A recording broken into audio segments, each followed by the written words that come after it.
Kisah nyata horor pesugihan buruh pabrik gula tumbal kalung pemberian ibu. Dian, seorang wanita muda berusia 23 tahun, hidup dalam bayang-bayang kesulitan yang selalu menghantui. Di sebuah desa kecil bernama Kridatu, ia bekerja sebagai karyawan musiman di pabrik gula. Setiap pagi, sebelum matahari terbit, Dian sudah bangun untuk bersiap-siap, mengenakan seragam kerja yang sama setiap hari. Dia berjalan kaki menuju pabrik, melewati jalan setapak yang penuh dengan pepohonan rimbun di sisi kanan dan ladang tebu di sisi kiri. Suara gemericik air dari sungai kecil yang mengalir di dekatnya menjadi teman setia dalam perjalanan yang melelahkan itu. Kehidupan sehari-harinya di pabrik sangat monoton. Ia bekerja dari pagi hingga sore, menyaksikan tumpukan tebu yang terus berdatangan, diolah menjadi gula. Rutinitas ini membuatnya merasa terjebak. Diana seringkali memandangi rekan-rekannya, melihat senyum dan tawa mereka yang seolah belum merasakan beban hidup yang sama. Namun, di dalam hatinya, ia menyimpan harapan yang besar. Ia ingin mengirimkan uang kepada orang tuanya yang tinggal jauh di desa asal, yang masih berjuang untuk memenuhi kebutuhan sehari-hari. Malam hari, setelah pulang dari pabrik, Dian sering duduk sendirian di kamarnya, merenungkan hidupnya. Ia bertanya-tanya, apakah akan ada jalan keluar dari semua kesulitan ini? Dalam benaknya terbayang wajah ibunya yang lelah, dan ayahnya yang sering kali sakit-sakitan. Ia ingin memberi mereka kehidupan yang lebih baik, tetapi setiap usaha yang dilakukan selalu terhalang oleh kekurangan. Suatu malam, ketika Dian sedang beristirahat di halte bus setelah kerja, ia mendengar bisikan-bisikan aneh dari dua pekerja pabrik yang duduk di sebelahnya. Mereka bercerita tentang praktik pesugihan yang terjadi di pabrik. Satu dari mereka, seorang lelaki berusia tua, menceritakan tentang seorang penjaga pabrik yang memiliki kekuatan gaib. Dia bisa memberikan kekayaan, tapi ada syaratnya, katanya dengan suara rendah. Kita harus memberikan tumbal. Dian merasa merinding mendengar kata tumbal. Ia tidak pernah menyangka bahwa di tengah kesederhanaan hidupnya, ada praktik semacam itu. Namun, rasa penasaran mulai muncul dalam dirinya. Apa yang dimaksud dengan tumbal? Apa yang harus dilakukan untuk mendapatkan kekayaan? Keesokan harinya, Dian tidak bisa menghilangkan pikiran itu dari benaknya. Ia mulai mengamati para pekerja lain, melihat apakah ada yang terlibat dalam praktik aneh itu. Dalam hatinya, ia merasa terbelah. Di satu sisi, keinginannya untuk membantu keluarganya semakin mendalam, tetapi di sisi lain, ia merasa takut dan bingung akan konsekuensi dari tindakan tersebut. Sepanjang minggu itu, Dian terus mendengar cerita-cerita menakutkan tentang pesugihan. Beberapa pekerja menghilang tanpa jejak setelah terlibat, sementara yang lain mengalami nasib buruk. Namun, di tengah ketakutan itu, ada dorongan kuat dalam dirinya untuk mencari tahu lebih lanjut. Apakah bisa jadi ini adalah jalan pintas yang selama ini dicari-cari? Satu malam, saat Dian pulang dari pabrik, ia memutuskan untuk melakukan sesuatu yang berani. Ia ingin mencari tahu siapa dukun yang bisa menghubungkannya dengan penjaga gaib tersebut. Dengan hati berdebar, ia bertanya pada beberapa rekan kerjanya. Mereka memberitahunya tentang seorang dukun tua yang tinggal di pinggiran desa, dikenal karena kemampuannya dalam praktik pesugihan. Malam itu, saat Dian berbaring di ranjangnya, pikirannya dipenuhi dengan harapan dan ketakutan.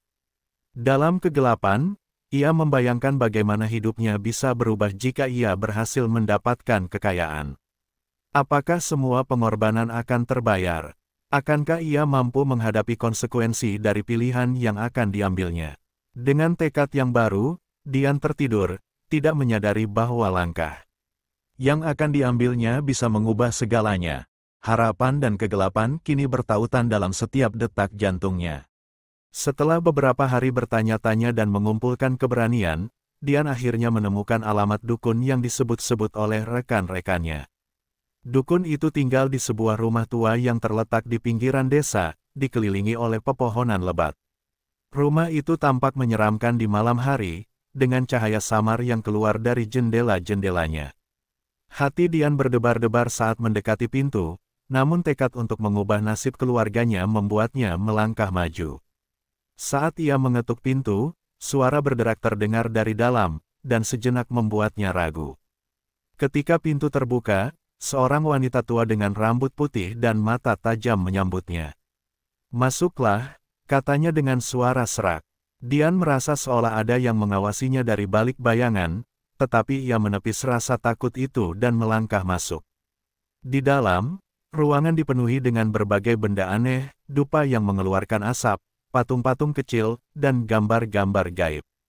Aroma harum dari rempah-rempah dan dupa memenuhi udara. Wanita tua itu memperkenalkan diri sebagai Nyai Ratu, dukun yang terkenal dengan kemampuan memanggil kekuatan gaib. Dian merasa terpesona sekaligus ngeri. "Kenapa kau datang ke sini, Nak?" tanya Nyai Ratu sambil menatap Dian dengan tajam. Dian mengumpulkan keberanian untuk menjelaskan niatnya. Ia menceritakan tentang kehidupan keluarganya yang miskin, harapannya untuk mendapatkan kekayaan, dan semua cerita yang ia dengar tentang praktik pesugihan. Nyai Ratu mendengarkan dengan saksama. Setelah Dian selesai berbicara, ia menghela napas dalam-dalam. "Pesugihan bukanlah hal sepele, Nak. Ini adalah perjalanan yang penuh risiko. Kekayaan datang dengan harga. Apa kau siap membayar harga itu?" Dian merasa terombang-ambing antara keinginan dan ketakutan. Namun, keputusasaannya mengalahkan semua keraguan. "Saya siap," jawabnya pelan, meski dalam hati ia merasa ragu. Nyai Ratu kemudian menjelaskan mengenai ritual pesugihan yang harus dilakukan. "Di malam hari, kau perlu melakukan persembahan. Dapatkan makanan, dupa, dan air suci. Lalu, kau harus memanggil sosok gaib yang akan memberikan kekayaan. Tumbal adalah syaratnya. Tanpa tumbal, kekayaan yang kau harapkan tidak akan datang." Dian merasa mual mendengar kata tumbal. "Apa yang harus saya korbankan?" tanyanya, suaranya bergetar. "Makhluk gaib itu membutuhkan pengorbanan, bisa berupa benda berharga atau bahkan jiwa," jawab Nyai Ratu dengan nada datar. "Kau harus memutuskan dengan bijak. Tumbal bisa jadi seseorang yang kau cintai atau orang asing yang tak dikenal. Satu hal yang pasti, akan ada konsekuensi." Setelah mendengar penjelasan itu, Dian merasakan gelombang ketakutan yang melanda dirinya. Ia membayangkan wajah ibunya dan ayahnya, dan bagaimana jika ia harus mengorbankan salah satu dari mereka.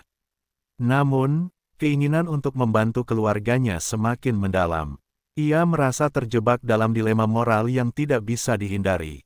"Bagaimana jika saya tidak bisa melakukan tumbal?" tanya Dian, suaranya hampir tak terdengar. "Jika kau tidak melakukan tumbal, semua usaha ini akan sia-sia. Kekayaan tidak akan datang, dan kau akan menghadapi kemarahan makhluk gaib yang kau panggil," Nyai Ratu menjelaskan dengan tegas. Dian merasa pusing mendengar kata-kata itu. Ia tidak ingin menghancurkan hidup orang lain, tetapi keputusasaannya terus membakar semangatnya. Ia memutuskan untuk pulang dan memikirkan semuanya. Dalam perjalanan pulang, perasaan campur aduk antara harapan dan ketakutan terus mengganggu pikirannya. Malam itu, Dian tidak bisa tidur. Ia terjaga, merenungkan semua yang telah didengar. Dalam kegelapan kamarnya, bayangan makhluk gaib seolah menari di depan matanya. Ia bertanya-tanya apakah semua ini benar-benar layak untuk dicoba. Namun, saat memikirkan keluarganya, ia merasa terpaksa untuk melanjutkan rencana ini. Keesokan harinya, Dian kembali ke pabrik dengan pikiran yang berat. Setiap kali melihat rekan-rekannya, ia merasa seolah ada rahasia besar yang harus disimpan. Ia mulai mencari makanan dan benda berharga untuk dipersembahkan dalam ritual. Setiap langkah yang diambilnya terasa seperti langkah menuju kegelapan yang lebih dalam. Ritual itu semakin mendekat, dan Dian merasakan tekanan yang semakin besar. Ia tahu bahwa keputusan yang diambil saat itu akan mengubah hidupnya selamanya. Tetapi harapan untuk meraih kekayaan dan membantu keluarganya terlalu kuat untuk ditolak. Dalam hatinya, ia berjanji untuk melakukan apapun yang diperlukan demi mencapai impiannya. Meskipun itu berarti menjalin perjanjian dengan kegelapan. Malam yang dinanti akhirnya tiba. Dian merasa campur aduk antara kegembiraan dan ketakutan saat memasuki malam gelap yang menyelimuti Kridatu. Ia telah mempersiapkan semua yang diperlukan untuk ritual pesugihan, sesaji berupa nasi, ayam goreng, dan buah-buahan yang disusun rapi dalam wadah. Selain itu, ia membawa dupa dan air suci dalam botol kecil. Semua benda itu disimpan dalam tas kecil yang ia bawa dengan hati-hati. Dian menuju lokasi ritual yang ditentukan oleh Nyai Ratu, sebuah tempat terpencil di pinggir hutan yang dikelilingi pepohonan tinggi. Dalam perjalanan, suara gemerisik daun dan hewan malam seolah mengingatkannya akan kegelapan yang menyelimutinya. Setiap langkah terasa berat, dan ia sering menoleh ke belakang, memastikan tidak ada yang mengikuti. Namun, semangat untuk membantu keluarganya mendorongnya maju. Sesampainya di lokasi, Dian melihat beberapa pekerja lain sudah berkumpul. Mereka tampak tegang dan penuh harapan, terikat dalam kesepakatan yang sama. Beberapa di antara mereka adalah teman-teman sepekerja yang juga merasakan kesulitan hidup. Dian merasa terhubung dengan mereka, tetapi juga merasakan ketidakpastian di dalam hatinya. Satu persatu, dukun memimpin ritual. Suara gaib yang mengalun dari mulutnya membangkitkan suasana mistis. Dian berdiri di tengah lingkaran, merasakan getaran energi yang tidak bisa dijelaskan. Saat dukun mulai mengucapkan mantra, Dian melihat bayangan-bayangan gelap berputar di sekelilingnya, seolah ada makhluk lain yang ikut hadir dalam ritual tersebut. Ketika suasana semakin mencekam, dukun meminta setiap peserta untuk mengungkapkan niat mereka. Dian menatap teman-temannya, merasakan beban yang sama di pundak mereka. Saat gilirannya tiba, ia mengumpulkan semua keberanian untuk berbicara. "Saya ingin mendapatkan kekayaan untuk membantu keluarga saya," ujarnya, suaranya bergetar. "Saya bersedia melakukan apapun yang diperlukan." Dukun mengangguk, lalu meminta Dian untuk menyiapkan tumbal. "Kau harus memilih dengan bijak. Apa yang kau korbankan untuk mendapatkan apa yang kau inginkan?" Tanyanya, suaranya diiringi suara angin malam yang berdesir. Dian merasa mual. Ia telah berpikir tentang hal ini, tetapi kini saatnya untuk memilih benar-benar menghantamnya. Ia menatap sesajinya, teringat akan semua yang telah ia lakukan untuk mengumpulkan benda-benda itu.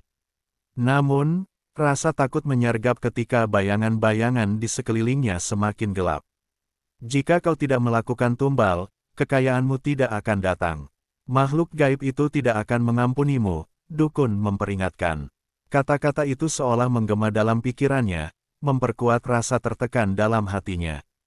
Setelah berdebat dengan diri sendiri, Dian akhirnya memutuskan untuk mengorbankan barang berharga yang dimilikinya, kalung pemberian ibunya yang telah menyertainya selama bertahun-tahun. Kalung itu adalah simbol harapan dan cinta dari orang tuanya, tetapi untuk mendapatkan kekayaan, Dian merasa harus melepaskannya. Dengan perasaan berat, ia melepas kalung tersebut dan meletakkannya di atas sesaji. Saat dukun melanjutkan ritual, Dian merasakan ketegangan yang semakin meningkat. Ia bisa merasakan kehadiran sesuatu yang lebih besar dari dirinya di sekitar mereka. Dukun mulai mengucapkan mantra dengan lebih keras, dan tiba-tiba, udara di sekitar mereka menjadi dingin. Dian melihat bayangan gelap berkelebat, dan jantungnya mulai berdegup kencang.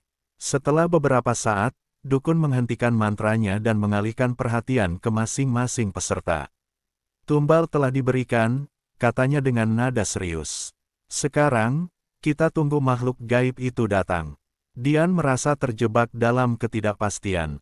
Dalam pikirannya, ia merasakan ketakutan dan penyesalan. Apa yang telah ia lakukan? Bagaimana jika semua ini adalah kesalahan? Namun, harapan untuk mendapatkan kekayaan masih menyala dalam hatinya, mendorongnya untuk tetap bertahan. Beberapa menit berlalu, dan suasana semakin mencekam. Tiba-tiba, suara gemuruh terdengar dari dalam hutan, membuat semua orang terdiam. Dian merasakan getaran yang kuat, seolah makhluk gaib itu sedang mendekat. Saat bayangan mulai muncul dari kegelapan, Dian merasa tidak berdaya. Ia ingin berlari, tetapi kakinya seolah terpaku di tempatnya. Dalam kegelapan, sosok tinggi melangkah maju. Mata merah menyala memandang Dian dan teman-temannya, dan ia merasakan hawa dingin menyelimuti tubuhnya. Di dalam hatinya, ia tahu bahwa ia telah mengundang sesuatu yang jauh lebih besar dan lebih menakutkan daripada yang pernah dibayangkan. Dukun mulai berbicara dalam bahasa yang tidak dipahami, dan Dian tidak bisa menahan rasa takutnya. Dalam sekejap, ia menyadari bahwa pilihan yang diambilnya bukan hanya akan mempengaruhi hidupnya sendiri, tetapi juga hidup orang-orang yang dicintainya. Dalam momen itu, ia tahu bahwa semua ini adalah pertaruhan dengan nyawa. Saat ritual berlanjut, Dian merasakan ketakutan yang mendalam. Ia tidak bisa membayangkan apa yang akan terjadi selanjutnya. Apakah semua ini akan berakhir dengan kebahagiaan, atau justru membawa malapetaka yang lebih besar? Dalam kegelapan malam, harapan dan ketakutan berputar dalam pikirannya seperti badai, dan ia tahu bahwa hidupnya tidak akan pernah sama lagi. Setelah malam ritual yang mencekam, hidup Dian berubah secara drastis. Kekayaan yang dijanjikan mulai mengalir deras ke dalam hidupnya. Dalam seminggu setelah ritual, ia mendapati uang dan harta berlimpah muncul tanpa diduga. Teman-teman di pabrik mulai memperhatikan perubahan dalam dirinya. Dian yang dulunya hanya mampu membeli kebutuhan sehari-hari kini bisa mengenakan pakaian baru dan membeli makanan yang lebih baik. Awalnya, Dian merasa bahagia. Ia segera mengirimkan uang kepada keluarganya di desa, dan ibunya sangat terkejut saat menerima kiriman tersebut. "Anakku, bagaimana kau bisa mendapatkan semua ini?" tanya ibunya, suara penuh kebingungan. Dian hanya tersenyum, menghindari menjelaskan tentang ritual yang telah dilakukan. Ia ingin menjaga rahasia itu, meskipun hati kecilnya merasakan beban yang semakin berat. Namun, kebahagiaan itu tidak bertahan lama. Dalam beberapa minggu, suasana di pabrik gula mulai berubah. Beberapa pekerja yang terlibat dalam ritual pesugihan mulai menghilang tanpa jejak. Seakan-akan, makhluk gaib yang telah mereka panggil telah mengambil sesuatu yang lebih dari sekadar tumbal. Dian mendengar bisikan dan rumor dari rekan-rekannya tentang kematian misterius yang menimpa beberapa pekerja. Ketika nama mereka disebut, wajah teman-teman yang tersisa tampak ketakutan. Dian merasakan ketegangan yang semakin meningkat. Di tengah kesuksesan yang diraihnya, ia juga merasakan bayangan gelap yang mengikuti. Suatu malam, saat ia tidur, ia terbangun dengan keringat dingin. Dalam mimpinya, ia melihat sosok gaib yang menakutkan, mengingatkannya akan pengorbanan yang telah dilakukan. Matanya yang merah menyala menatapnya dengan marah, seolah menuntut lebih dari yang telah diberikan. Dian mencoba untuk mengabaikan mimpi-mimpi itu dan terus menikmati kekayaannya. Ia membeli barang-barang yang diinginkan, mengundang teman-temannya untuk makan malam, dan memamerkan keberhasilannya.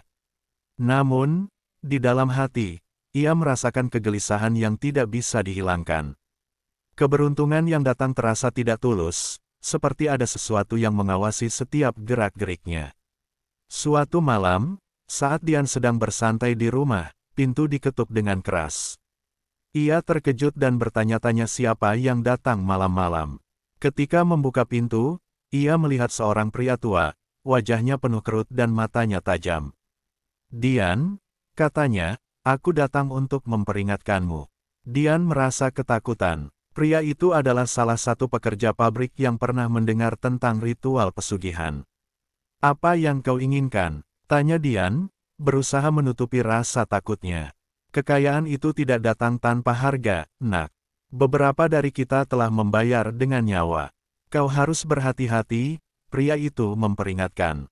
"Makhluk yang kau panggil tidak akan membiarkanmu pergi begitu saja.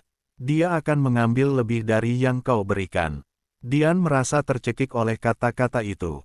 Ia mencoba meyakinkan dirinya bahwa semua ini hanyalah kebetulan. Namun, saat pria itu pergi, perasaan cemas menyelimutinya. Ia mulai menyadari bahwa kekayaan yang datang dengan cepat juga membawa kegelapan yang mengikutinya. Hari demi hari, ia merasakan beban di pundaknya semakin berat. Setiap kali ia menerima telepon dari keluarganya, ia merasa bersalah. Mereka tidak tahu apa yang telah dilakukannya untuk mendapatkan semua ini. Setiap sen yang ia kirimkan terasa ternoda oleh penyesalan. Ia ingin mengubah semuanya, tetapi jalan kembali seakan tertutup. Suatu malam, saat Dian berusaha tidur, ia terbangun lagi karena suara aneh dari luar rumah. Suara itu terdengar seperti bisikan. Ia melangkah ke jendela dan melihat bayangan-bayangan bergerak di luar.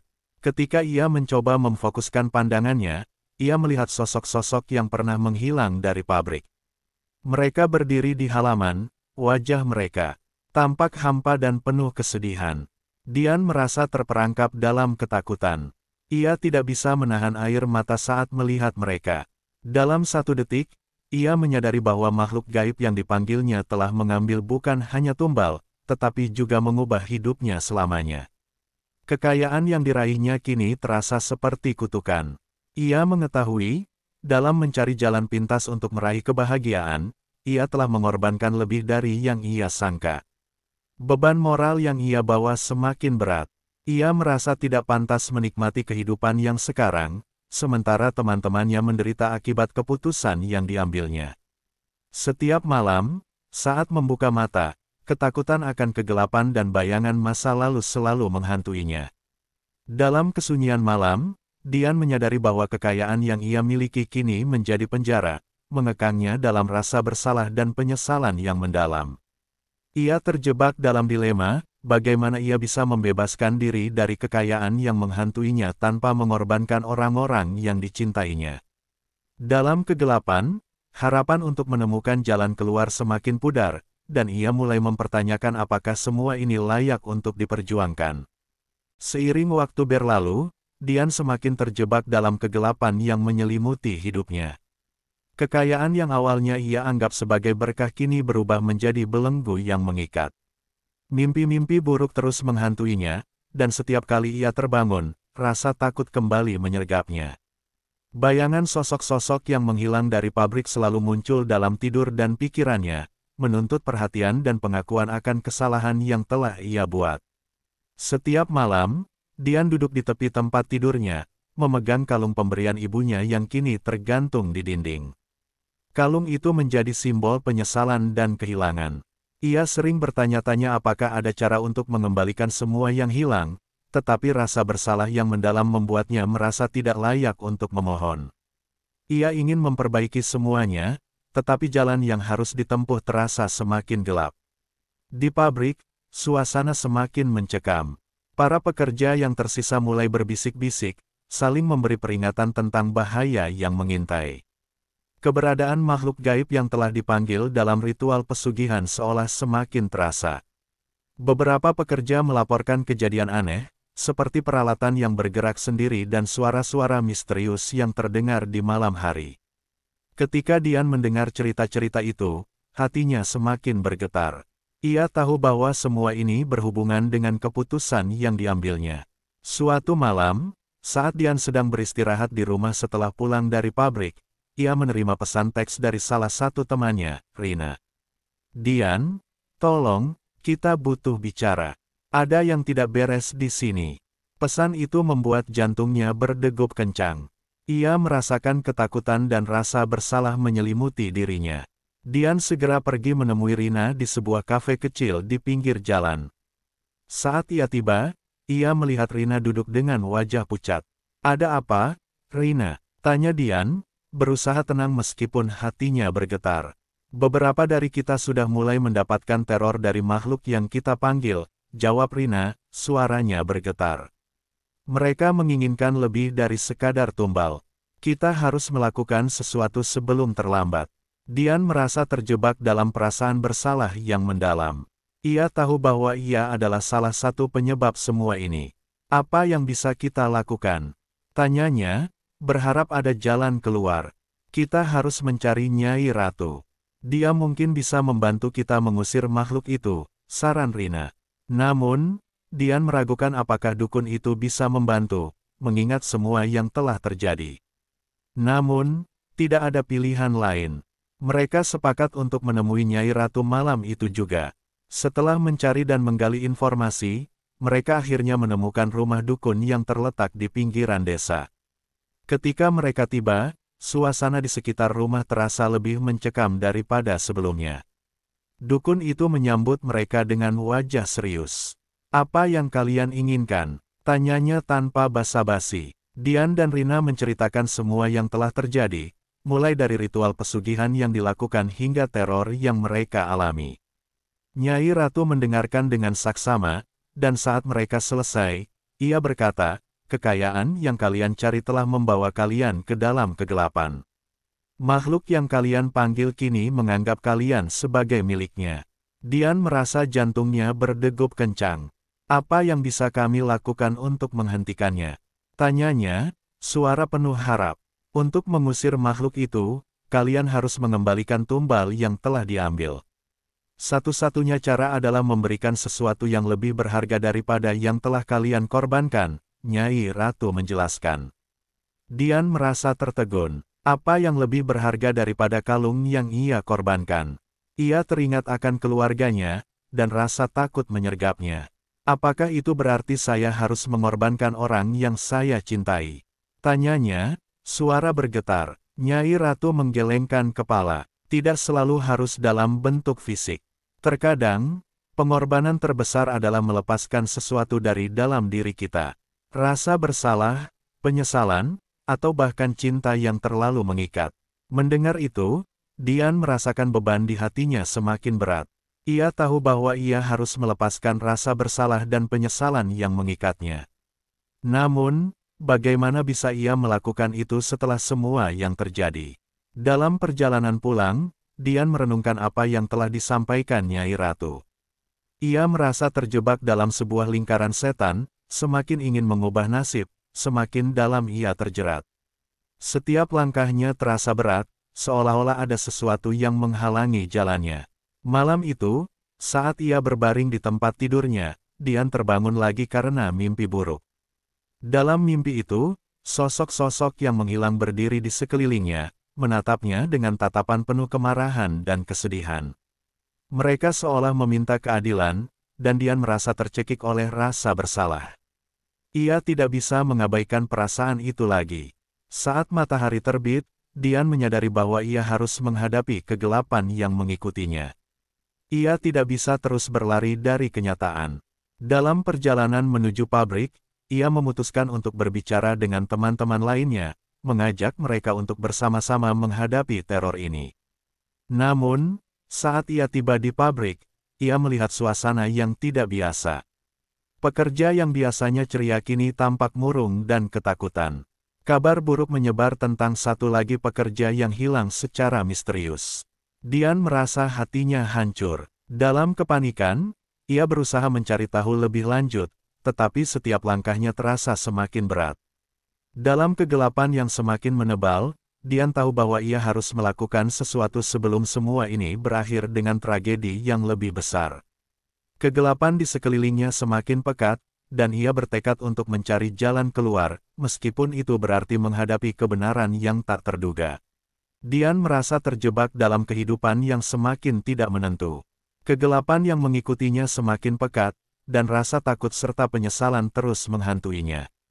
Setiap malam, ia terbangun dengan mimpi buruk, melihat wajah-wajah teman-teman yang hilang, seolah mereka menuntut jawaban dari dirinya. Dalam hati, ia tahu bahwa ia harus mencari jalan keluar sebelum semuanya terlambat. Setelah berbicara dengan Rina dan beberapa rekan kerja lainnya, mereka sepakat untuk kembali menemui Nyai Ratu. Mereka berharap dukun itu bisa memberi solusi untuk mengatasi teror yang mereka alami. Dalam perjalanan ke rumah Nyai Ratu, Dian merasakan ketegangan yang menggerogoti. Setiap langkah seolah membawa mereka lebih dalam ke dalam kegelapan. Sesampainya di rumah dukun, mereka disambut dengan suasana yang mencekam.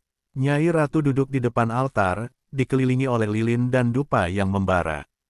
"Kau kembali, Nak," katanya dengan nada berat. "Apa yang kau cari sekarang?" Dian mengumpulkan keberanian. "Kami ingin tahu bagaimana cara menghentikan semua ini.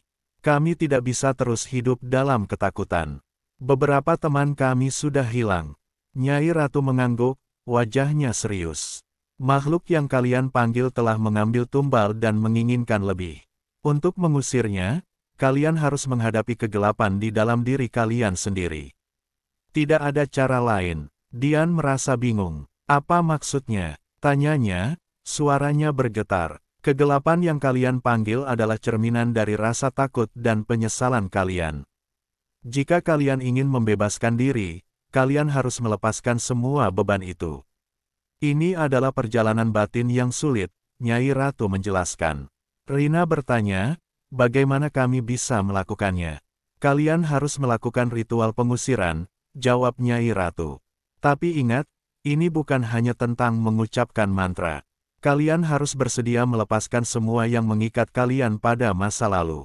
Ini termasuk rasa bersalah, penyesalan, bahkan cinta yang terlalu mengikat. Dian merasa harapannya mulai memudar. Tapi bagaimana jika kami kehilangan lebih banyak orang? Tanyanya, apa yang harus kami korbankan? Korban terbesar adalah menghadapi diri sendiri. Kalian mungkin tidak akan kehilangan orang lain, tetapi kalian harus siap untuk menghadapi kebenaran yang menyakitkan tentang diri kalian, Nyai Ratu menjelaskan dengan tegas. Setelah menyusun rencana, mereka sepakat untuk melakukan ritual pengusiran di tempat yang sama di mana mereka pertama kali melakukan ritual pesugihan. Malam itu, saat bulan purnama bersinar terang, mereka berkumpul di lokasi ritual. Dian merasakan ketegangan di udara, dan bayangan pohon yang menjulang tinggi tampak menakutkan di bawah cahaya bulan. Saat mereka mengatur sesaji, bunga, dupa, dan air suci, Dian merasa beban di pundaknya semakin berat. Ia tahu bahwa ini adalah saat untuk menghadapi semua ketakutan dan penyesalannya. Dukun memulai ritual dengan mengucapkan mantra, dan Dian merasakan energi yang kuat di sekelilingnya. Dalam hatinya, ia berdoa agar semua teror ini segera berakhir.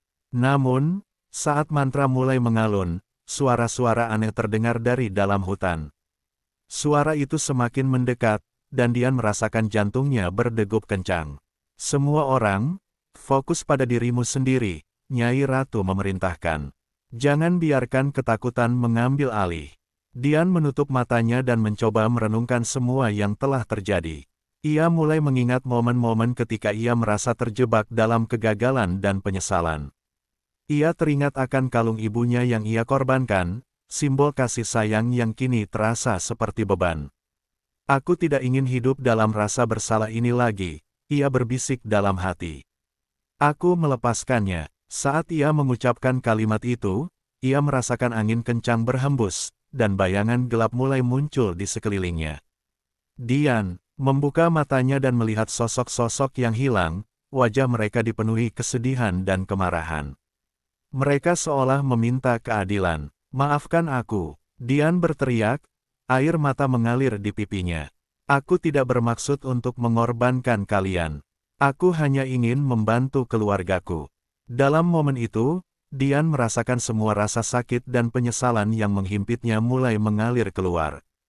Ia tahu bahwa ia harus melepaskan semua beban yang mengikatnya pada masa lalu. Ia berusaha fokus, berdoa agar semua ini berakhir. Sosok-sosok itu mulai mendekat, dan Dian merasakan ketakutan yang mendalam.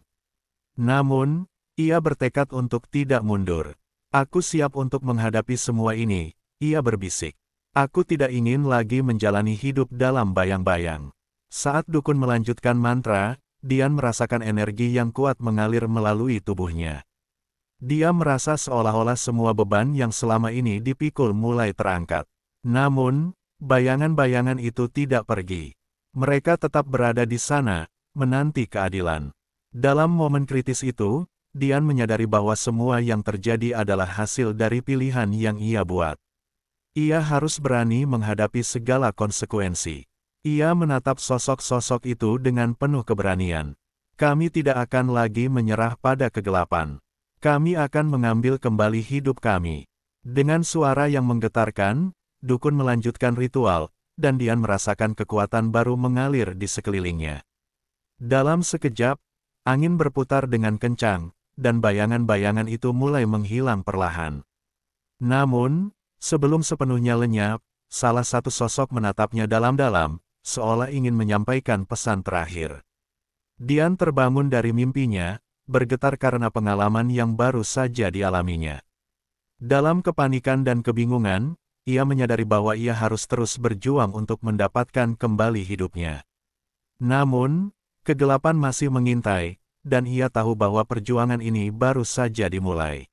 Setelah ritual pengusiran yang menegangkan, Dian merasa ada perubahan dalam dirinya. Meski bayangan-bayangan yang menghantuinya mulai memudar, ia tahu bahwa perjuangan untuk membebaskan diri dari kegelapan belum sepenuhnya selesai. Mimpi buruk masih sering menghampiri, dan rasa bersalah yang mendalam masih membebani hati dan pikirannya.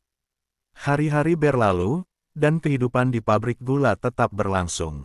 Namun, suasana di antara para pekerja semakin tegang. Berita tentang pekerja yang hilang dan kejadian mistis lainnya membuat semua orang merasa cemas. Dian menyaksikan teman-temannya berusaha melanjutkan hidup, tetapi ketakutan yang menyelimuti membuat semuanya terasa hampa. Suatu malam, Dian menerima telepon dari Rina. Suaranya penuh kepanikan. "Dian, kita harus berbicara. Ada yang terjadi pada salah satu teman kita." Dian merasa hatinya bergetar. "Siapa? Apa yang terjadi?" tanyanya, merinding. "Kita tidak bisa menemukan Eko. Dia menghilang setelah ritual terakhir," jawab Rina. "Kita harus melakukan sesuatu." Dian merasa tertekan. Eko adalah salah satu teman terdekatnya, dan ia tidak bisa membayangkan kehilangan satu orang lagi. "Kita harus menemui Nyai Ratu lagi," ujarnya. "Mungkin dia bisa membantu." Malam itu, mereka kembali ke rumah Nyai Ratu, hati mereka dipenuhi rasa takut dan harapan. Ketika mereka tiba, dukun itu menyambut mereka dengan tatapan serius. "Apa yang kalian cari sekarang?"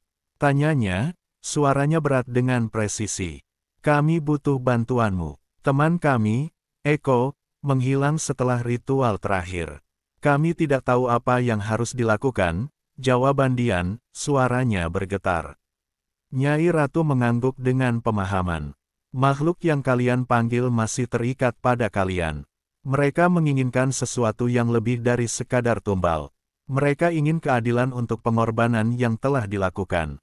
Dian merasakan keringat dingin mengalir di punggungnya. "Apa yang harus kami lakukan? Bagaimana kami bisa menghentikan ini?" tanyanya putus asa. "Kalian harus melakukan ritual terakhir. Ini adalah pengorbanan terbesar yang bisa kalian lakukan. Kalian harus bersedia melepaskan sesuatu yang paling berharga bagi kalian," Nyai Ratu menjelaskan dengan tegas. Dian merasa jantungnya berdegup kencang.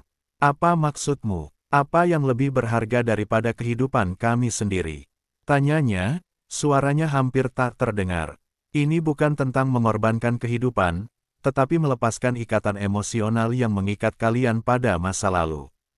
Kalian harus siap untuk memberikan sesuatu yang mungkin paling sulit untuk ditinggalkan," Nyai Ratu menjelaskan. Keesokan harinya, Dian dan Rina menyebarkan berita tentang ritual yang akan mereka lakukan. Mereka mengundang semua rekan kerja yang terlibat dalam praktik pesugihan untuk bergabung. Dalam hati, Dian berharap bahwa mereka bisa menemukan Eko dan membawa kembali kedamaian. Malam ritual tiba, dan mereka berkumpul di tempat yang sama di mana mereka melakukan ritual pesugihan pertama. Suasana malam itu terasa menakutkan, tetapi Dian tahu bahwa mereka harus melangkah maju. Saat bulan purnama bersinar terang, mereka menyiapkan sesaji dan dupa, bersiap untuk melakukan ritual terakhir. Dukun memulai mantra, dan Dian merasakan energi kuat di sekelilingnya. Namun, saat sosok-sosok yang hilang muncul, Dian merasakan ketakutan yang mendalam. Dia tahu bahwa ini adalah saat untuk melepaskan semua yang mengikatnya pada kegelapan. "Semua orang, fokus pada diri kalian sendiri," Nyai Ratu memerintahkan. "Kalian harus siap untuk memberi dan melepaskan." Dian menutup mata dan mulai merenungkan semua yang telah terjadi. Ia mulai mengingat semua kesedihan, rasa bersalah, dan penyesalan yang membuatnya terjebak. Dalam momen itu, ia menyadari bahwa ia harus melepaskan rasa bersalah atas kematian teman-temannya dan semua yang telah dilakukannya. "Aku melepaskan semua ini," Dian berteriak. "Aku tidak ingin hidup dalam kegelapan ini lagi." Saat ia mengucapkan kalimat itu, angin bertiup kencang, dan bayangan-bayangan itu mulai mendekat. Dian merasakan ketakutan yang mendalam, tetapi ia bertekad untuk tidak mundur. Ia ingin mengakhiri semua ini. Bayangan Eko muncul, wajahnya tampak sedih dan penuh penyesalan. "Dian, aku di sini. Tapi kau harus memberi lebih dari sekadar kata-kata.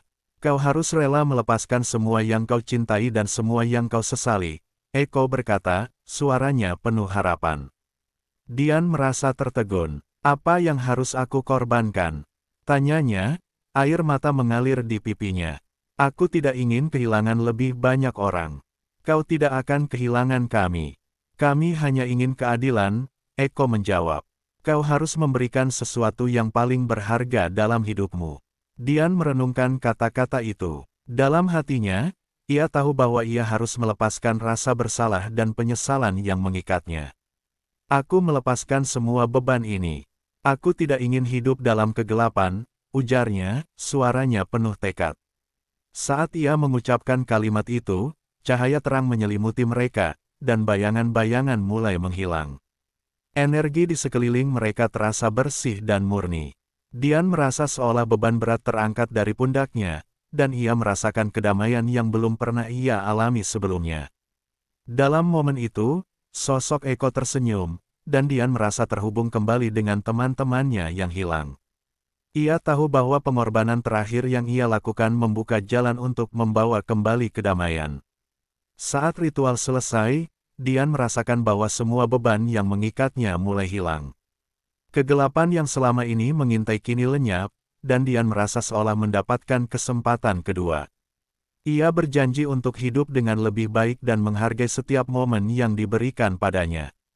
Kembali ke kehidupan sehari-hari, Dian berusaha untuk memulihkan diri dan teman-temannya. Mereka berjanji untuk tidak lagi terjun ke dalam kegelapan dan tetap saling mendukung. Dalam perjalanan hidupnya, Dian belajar bahwa kekayaan yang sejati bukanlah materi, tetapi hubungan dan keikhlasan yang dibangun dengan orang-orang yang dicintainya. Cerita ini berakhir dengan harapan baru. Dian menyadari bahwa meskipun masa lalunya kelam, ia memiliki kekuatan untuk menciptakan masa depan yang lebih baik. Dalam hati, ia berjanji untuk selalu mengingat pelajaran yang telah dipelajarinya, dan tidak akan pernah lagi terjebak dalam kegelapan.